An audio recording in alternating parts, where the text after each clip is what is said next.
नमस्कार। नया गीत लेकर फिर से एक बार हाजिर बने। वीडियो के लाइक जरूर करी, कमेंट करके बताइए कैसा लगा रहा। अगर वो हमारा चैनल पर नया बने तो चैनल को सब्सक्राइब जरूर कर दी, बेल आइकन प्रेस कर दी, ऑल पे क्लिक करी ताकि जो भी नया वीडियो रही सबसे पहले पहुंची। मुहे लगाओ जवनिया आज ना दिखावेला, हर मुहे लगाओ जवनिया आज ना दिखावेला।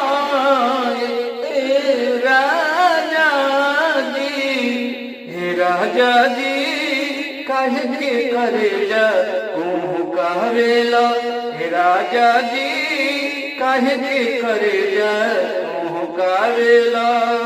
मुहे लगाओ ना जवनिया आज ना दिखावेला। राजा जी काहे के करेला कहवेला, राजा जी काहे के करेला कहवेला। पहले एको क्षण न रहत हट के पिया, दिन भर सूता गोदिए में सट के पिया। पहले एको क्षण न रहत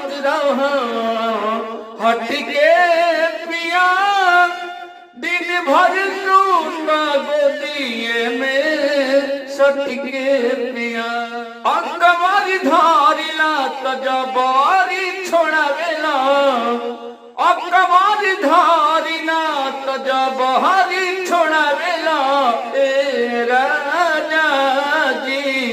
राजा जी काहे के करेला कहवेला, राजा जी काहे के करेला कहवेला। हम तो पहले से शिकारियाब अरे अधिके करी, तब प्यार राजा करेला ना एको घड़ी। हम तो पहले से सिंगार अरे अधिके करी, तब प्यार राजा करेला ना एको घड़ी।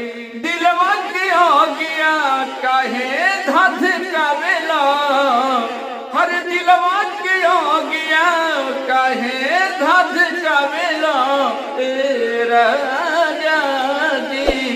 राजा जी काहे के करेला कहवेला, राजा जी काहे के करेला कहवेला।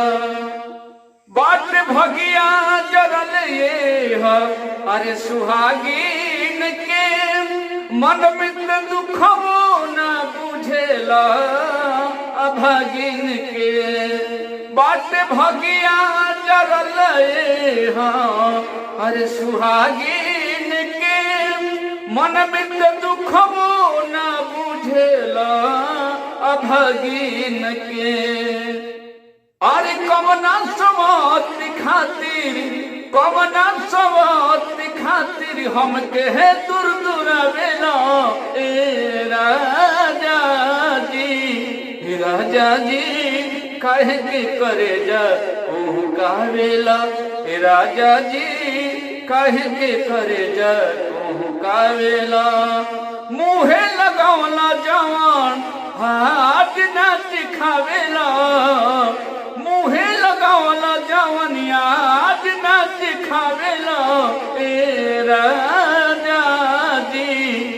राजा जी काहे के करेला कहवेला, राजा जी काहे के करेला कहवेला, राजा जी काहे के करेला कहवेला। नमस्कार।